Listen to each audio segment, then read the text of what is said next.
2. In the late 1830s, Darwin attended the meetings of animal breeders and intently read their publication. Animal breeders were conversant with the variability in their pet animals, and dwelled on the technique of artificial selection. Thus, the breeders selected and perpetuated those variant types that interested them or seemed useful to them. The breeders, however, had only vague notions as to the origin, or inheritance, of the variable traits.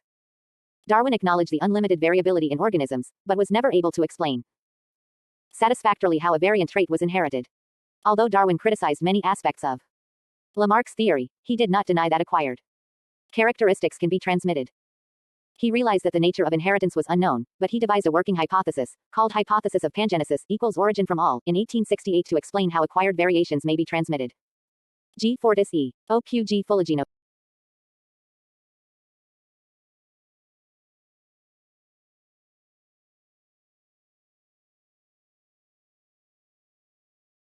Pangenesis hypothesis assumed that all the organs, and perhaps all the cells, in the body amphibious of an animal produced miniatures of themselves. These miniatures, called gemmules or pangenes, were shed into the G. difficilis original colonizing species bloodstream and carried to the sex glands. Camarhynchus nhun.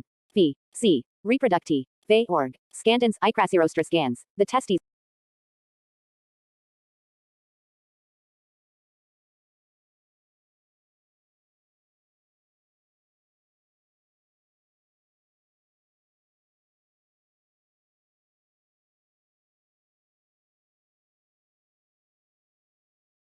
Tall changes would produce modified organs, which in turn would produce modified pangenes that would transmit the change to the next generation. In year 1875, Galton made pangenesis hypothesis untenable by presenting several experimental proofs. He and others at later time made a series of experiments involving blood transfusions and later, transplants of ovaries between black and white varieties of rabbits and chickens. Gametes produced by the transplanted ovaries were consistent with the phenotype of the individual in which the ovary originated and not with the animal currently carrying the ovary. Blood transfusions had no effect on the gametes produced. These experiments readily demonstrated that the pangenesis hypothesis was incorrect. 3. Having explained the origin of variation, although incorrectly, Darwin wondered how artificial selection, a term familiar then only to animal breeders, could be carried in nature. There was no breeder in nature to pick and choose. In 1838, Darwin found the solution in Thomas Robert Malthus' book, An Essay on the Principle of Population, in which Malthus asserted that the reproductive capacity of mankind far exceeds the food supply available to nourish an expanding human population. Humans compete among themselves for the necessities of life. It, thus, occurred to Darwin that competition existed among all living things. Darwin then envisioned that the struggle for existence might be the means by which the well-adapted individuals survive and ill-adjusted are eliminated. Darwin was the first to realize that perpetual selection existed in nature in the form of natural selection. In natural selection, as contrasted to artificial selection, the animal breeder or horticulturist is replaced by the conditions of the environment that prevent the survival and reproduction of certain individuals. Thus, natural selection is a term serving to inform us that some individuals leave more offspring than others. It is not purposeful or guided by a specific aim. It does not seek to attain a specific end. Thomas Malthus, 1766-1834. Darwin-Wallace theory of natural selection. Darwin-Wallace explanation of the way in which evolution occurs may be generalized as follows. The change in species by the survival of an organismal type exhibiting a natural variation that gives it an adaptive advantage in an environment, thus, leading to a new environmental equilibrium, is evolution by natural selection. Thus, natural selection is a continuous process of trial and error on a gigantic scale, for all of living matter is involved. It includes the following elements. 1. The universal occurrence of variation. Variation is the characteristic of every group of animals and plants, and there are many ways in which organisms may differ. Darwin and Wallace did not understand the cause of variation, and assumed it was one of the innate properties of living things. We now know that inherited variations are caused by mutations. 2. An excessive natural rate of multiplication. Every species, in the absence of environmental checks, tends to increase in a geometrical manner. If a population of a given species doubles in 1 year and if there are no checks on its increase, it will quadruple the next year, and so on. Such a great reproductive potential of different species may be easily observed in nature. It has been estimated that a common Atlantic coast oyster may shed as many as 80 million eggs in one season. A salmon produces 28 million eggs in a season. A single pair of English sparrows would be the ancestors of over 275 billion individuals in 10 years if they and their descendants could reproduce at their natural rate without any check.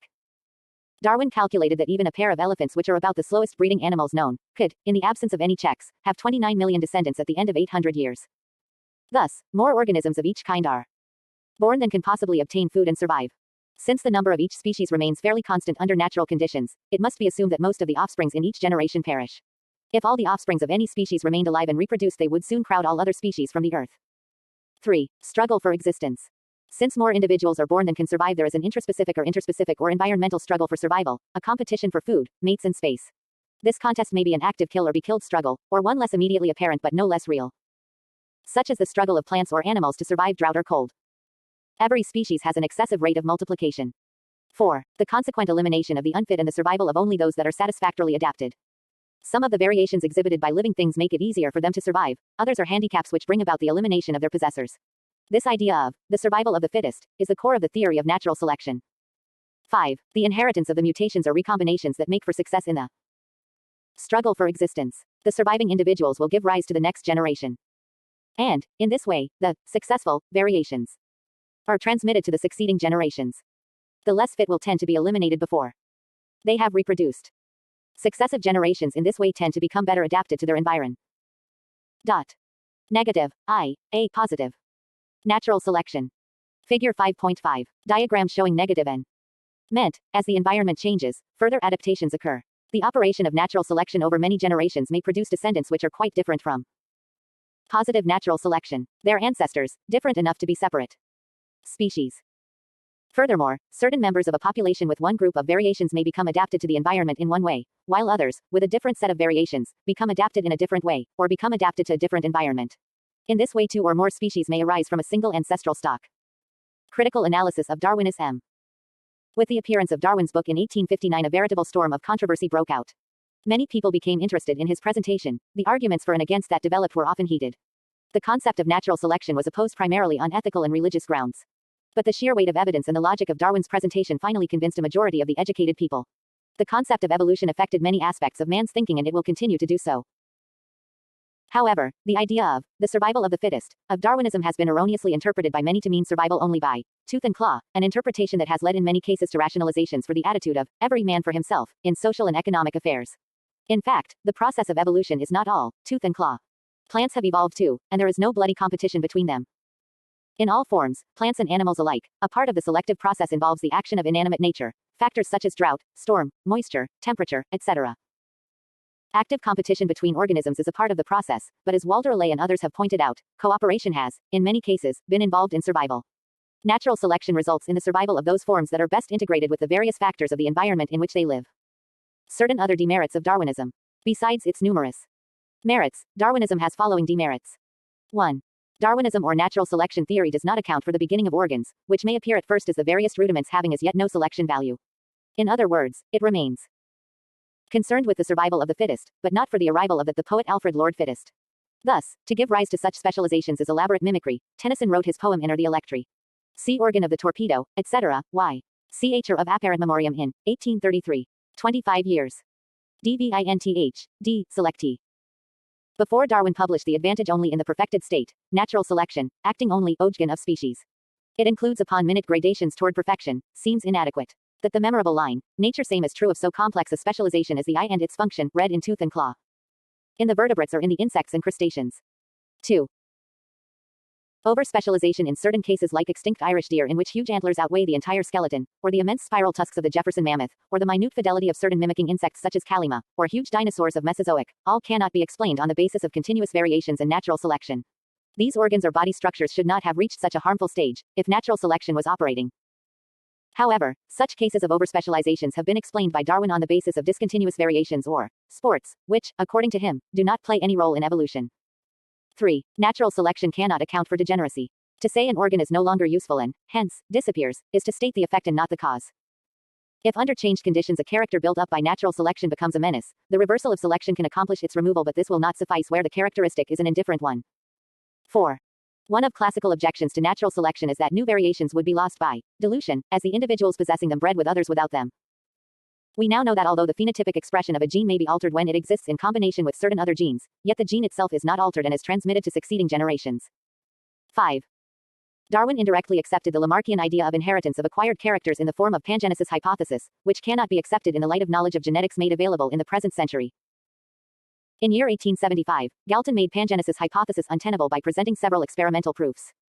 He and others at later time made a series of experiments involving blood transfusions and later, transplants of ovaries between black and white varieties of rabbits and chickens. Gametes produced by the transplanted ovaries were consistent with the phenotype of the individual in which the ovary originated and not with the animal currently carrying the ovary. Blood transfusions had no effect on the gametes produced. These experiments readily demonstrated that the pangenesis hypothesis was incorrect. 6. Lastly, some persons have objected natural selection because it is essentially a materialistic doctrine, depending as it does purely on the laws of chance. Neo-Darwinism. Neo-Darwinism is a modified form of Darwinism. The Neo-Darwinians like T. H. Huxley and Herbert Spencer of England, D. S. Jordan and Asa Gray of United States, and E. Haeckel and A. Weissman of Germany believe that natural selection has accounted everything that is involved in evolution. In their dogmatic belief they went further to secure enough proof towards natural selection. Certain Neo-Darwinians, such as Weissman and his followers, rejected Darwin's theory except its principal element of natural selection. These Neo-Darwinians, though distinguished between germplasm and somatoplasm of living organisms in their germplasm theory, yet they could not appreciate the role of mutations in evolution. While Darwin believed that the adaptations result mainly by a single source, i.e., natural selection, Neo-Darwinians thought that adaptations result from multiple forces and natural selections is only one of these many forces. Neo-Darwinians also believe that characters are not inherited as such but there are character determiners, the determinants or biophores, which control only the development. The ultimate character would result out due to the interaction of the determiners, activity of the organism and the environment during development. Thus, Neo-Darwinism was incomplete and partly wrong because it lacked present understanding of genetics. Maturation of Neo-Darwinism into modern synthesis. During later half of 19th century and at the beginning of 20th century, many important ideas have been forwarded for explaining the inheritance of variations from one generation to successive generations and also for explaining evolution. Thus, the rediscovery of Mendel's laws of heredity by Correns, de Vries, and Chirmich in 1900 made it clear that 1. The factors given to the offspring by the parents do not mix, but are segregated, and 2. In more than one pair of contrasting characters are considered in the same cross, the factors responsible for these are inherited independently. Likewise, mutation theory of evolution of Hugo de Vries 1886-1887 stated that new species arise by sudden changes or steps called mutations rather than by gradual processes. According to de Vries, it was mutations and not selection that should be considered as the primary factor in evolution. Further, the studies of Wagner 1868 suggested the role of geographic or spatial isolation in the formation of every species, race, or tribe of animals or plants on the Earth. Even more, certain population geneticists realize that the actual physical struggle between animals for survival or the competition between plants for space, sun and water is much less important as an evolutionary force than Darwin believed. The evolution of any given kind of organism occurs over many generations during which individuals are born and die, but the population has a certain continuity. Thus, the unit in evolution is recognized not the individual but rather a population of individuals. A population of similar individuals living within a circumscribed area and interbreeding is termed as a deme or a genetic population. The next larger unit of population in nature is the species, composed of a series of intergrading demes. Further, in a population, the relative frequencies of the genes will remain constant from one generation to the next. 1. If the population is large. 2. If there is no selection for or against any specific gene or allele, i.e., if mating occurs at random. 3. If no mutations occur. And 4. If there is no migration of individuals into or out of the population. The operation of the Hardy-Weinberg principle will result in maintaining a given gene frequency in a population. Thus, a population undergoing evolution is one in which the gene pool is changing from generation to generation. The gene pool is the sum total of all the allelic genes in a population, and the gene pool of a given population may be changed, 1. By mutation, 2. By hybridization, that is, by introduction into the population of gene from some outside population, or 3. By natural selection. Recombination brought about by crossing over and by the assortment of chromosomes in meiosis may also lead to new combinations of genes and phenotypes with some specific advantage or disadvantage for survival that would be reflected in a change in the gene pool. All these modern understandings in cytology, genetics, cytogenetics, population genetics, and evolution gave way for the formulation of a coherent theory called modern synthesis around 1930s, by S. Wright, H. J. Muller, T. H. Dobzhansky, R. B. Goldschmidt, J. S. Huxley, R. A. Fisher, J. B. S. Haldane, Ernst Mayr and G. L. Stebbins. 3. Modern synthetic theory. The modern synthetic theory of evolution involves 5 basic processes: mutations, variations, heredity, natural selection and isolation. In addition, 3 accessory processes affect the working of these 5 basic processes. Migration of individuals from one population to another as well as hybridization between races or closely related species both increase the amount of genetic variability available to a population. The effects of chance acting on small populations may alter the way in which natural selection guides the course of evolution. Stebbins, 1971. 1. Mutation. Alteration in the chemistry of gene DNA is able to change its phenotypic effect, i.e., nature of polypeptide, is called point mutation or gene mutation. Mutation can produce drastic changes or can remain insignificant. There are equal chances of a gene to mutate back to normal. Most of the mutations are harmful or deleterious and lethal but not all. Most of the mutant genes are recessive to normal gene and these are able to express phenotypically only in homozygous condition. Thus, point mutations tend to produce variations in the offspring. 2. Variation, recombination. The nature of genetic variations caused by reshuffling of genes during sexual reproduction, recombination, was very little known at the time of Darwin. Recombination, that is, new genotypes from already existing genes, is of several kinds. 1. The production of gene combinations containing in the same individual two different alleles of the same gene, or the production of heterozygous individuals. Meiosis. 2. The random mixing of chromosomes from two parents to produce a new individual. Sexual reproduction. 3. The mixing of a particular allele with a series of genes not previously associated with it, by an exchange between chromosomal pairs during meiosis, called crossing over, to produce new gene combinations. Chromosomal mutations such as polyploidy, deletion, duplication, inversion and translocation also result in variation. 3. Heredity. The transmission of characteristics or variations from parent to offspring is an important mechanism of evolution.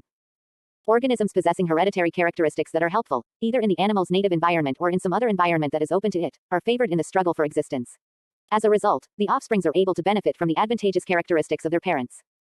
4. Natural selection. Natural selection brings about evolutionary change by favoring differential reproduction of genes. Differential reproduction of genes produces change in gene frequency from one generation to the next. Natural selection does not produce genetic change, but once genetic change has occurred, it acts to encourage some genes over others. Further, natural selection creates new adaptive relations between population and environment, by favoring some gene combinations, rejecting others, and constantly molding and modifying the gene pool.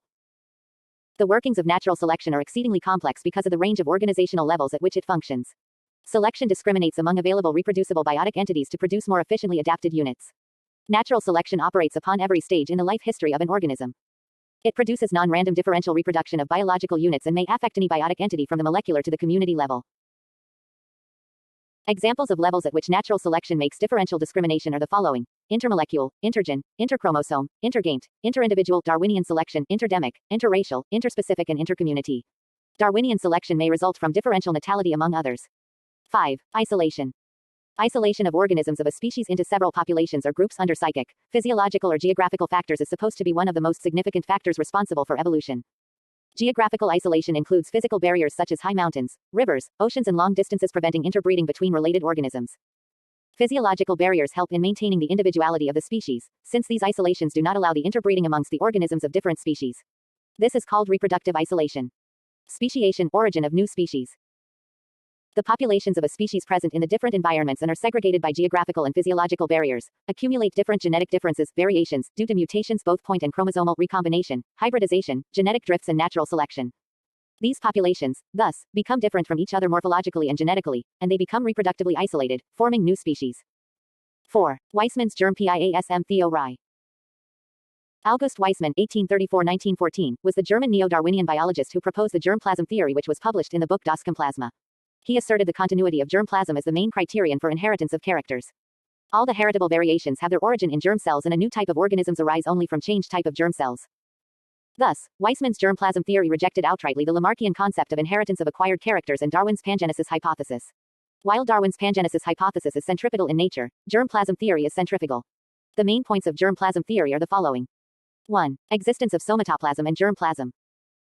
All substances of an organism can be divided into two parts: the germplasm, which is the protoplasm of germ cells such as sperms and ova, and somatoplasm, which is the protoplasm of somatic or body cells.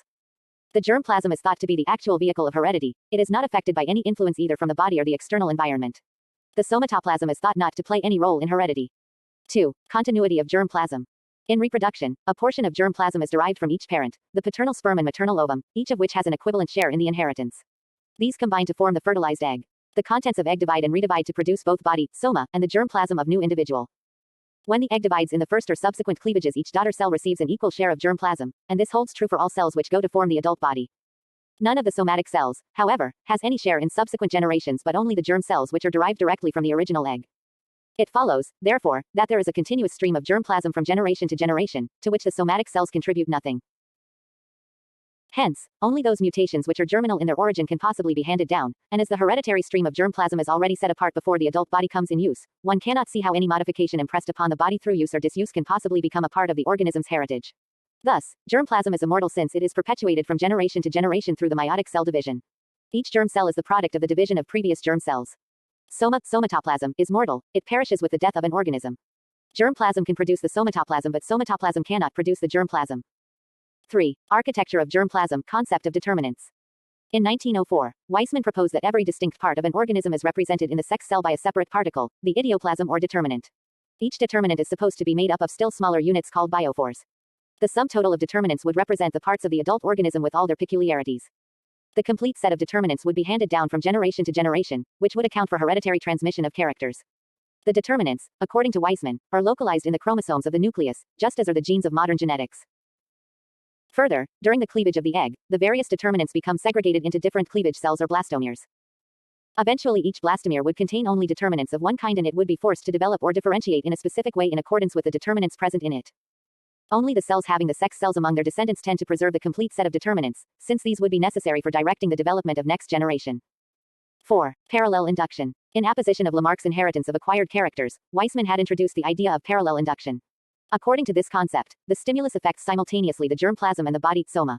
He proposed the occurrence of an internal stimulus which affects germ cells and results in heritable variations. The stimulus, according to Weismann, is the nourishment which is necessary for determinants and biophores, since they are living units. Those determinants are particles which obtain better nourishment are fast-growing and stronger than those getting less nourishment. Correspondingly, these particles tend to produce either strong or weaker part or organ in organisms. Thus, Weismann assumed a struggle for existence between better nourished and less nourished determinants, and there lies the causes of appearance and disappearance of variations. Objections to Weismann's germplasm theory.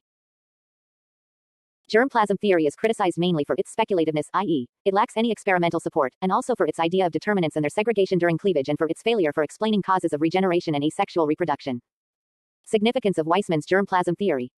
1. It made ground for the understanding of the concept of particulate inheritance of Mendel. 2. It provides some clue about genes determinants which reside in chromosomes and represent some part of animal body. 3. According to the embryologists, the greatest contribution of this theory is that it proposes the division of germplasm and somatoplasm during cleavage of the zygote during the embryogenesis, e.g., cleavage of Ascaris. 4. The idea of continuity and immortality of germplasm prepares the ground for the continuity of chromosome or DNA from one to next generation. 5. Mutation theory. Darwin recognized two types of variations in nature, viz. 1. Minor and continuous and 2. Major and discontinuous ones. He considered minor and continuous variations important in the origin of new species. Darwin considered major variations quite insignificant and for them he coined the term sports or saltatory, L saltare equals to leap variations. In England, William Bateson collected a large number of species showing discontinuous or saltatory variations. In Holland, Hugo de Vries 1901 gave much importance to these variations and proposed that new species arise not by the accumulation of minor and continuous variations through natural selection, but by the suddenly appearing saltatory variations for which he coined the term mutation, L mutare equals to change. De Vries's mutation theory states that species have not arisen through gradual selection, accumulated for hundreds or thousands of years but have appeared by sudden jumps, saltations, and transformation. Dutch botanist Hugo de Vries, 1848-1935, was born at Haarlem. He studied at Oenothera lamarckiana, Leiden, Heidelberg and also Würzburg. He was a university lecturer at Amsterdam and also held the professorship of plant physiology. His book entitled Die Mutation Theory was published in 1901. In this book, de Vries proposed the mutation theory in order to explain the mechanism of evolution.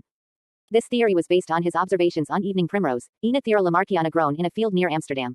He studied this plant in wild form for many years continuously and observed certain spontaneous changes in some of these wild plants. These plants differed considerably in stem height, flower color and leaves shapes. He observed that these changes were heritable and ultimately led to several new varieties. He succeeded in cultivating all these new varieties and named them as mutant varieties. In fact, he selected for his breeding experiments two mutant varieties, Oenothera laevifolia, characterized by smooth leaves, and O. brevistylus, characterized by short styles. And he observed that these features were breeding true, and so he regarded these mutant strains as the distinct species. Thus, de Vries recognized the following 7 distinct species of Oenothera. Gigas. Giant and stout plants with large flowers and deep green leaves. Rubreinervis. Fruit red-veined, leaves pale green and stem slender and brittle. Oblonga. Dwarf and weak plants with oblong leaves. Albida. Weak plants with whitish pale leaves. Laevifolia. Leaves narrow and smooth and pale flowers. Brevistylus. Round leaves, flowers with very short style and flattened stigma. Vania. Very short or dwarf variety, 20-30 centimeters, leaves sessile. Of these varieties which arose suddenly from the parental variety O. lamarckiana, the O. gigas and O. rubreinervis were progressive varieties. The O. laevifolia, O. brevistylus and O. vaniella were retrograde varieties, and O. oblonga and O. albida were weak and inconstant forms and could be grown only under strict protection. N. S. W. H. E. 0. 0. 0. 0. 0. 0. Characteristics of mutation theory. De Vries's mutation theory has the following characteristics. 1. Mutations appear from time to time among the organisms of a naturally breeding species or populations. The organisms with mutations are called mutants. These mutants are clearly distinct from their parents. 2. Mutations are heritable and form new species. They do not disappear by crossing. 3. Mutations arise suddenly in one step, i.e., new species arise suddenly in one step and not gradually. 4. Mutations occur in all possible directions and may be advantageous or disadvantageous. Unsuitable mutants are destroyed by natural selection. 6. Mutations appear full-fledged and, hence, there is no question of incipient stages in the development of an organ. Types of mutation. Mutation in a broad sense include all those heritable changes, which alter the phenotype of an individual. In genetics, much investigations have been done in the phenomenon of mutation by Morgan, Muller, Goldschmidt, Spencer, etc. According to their work, following two types of mutations have been recognized. 1. Gene mutation, point mutation.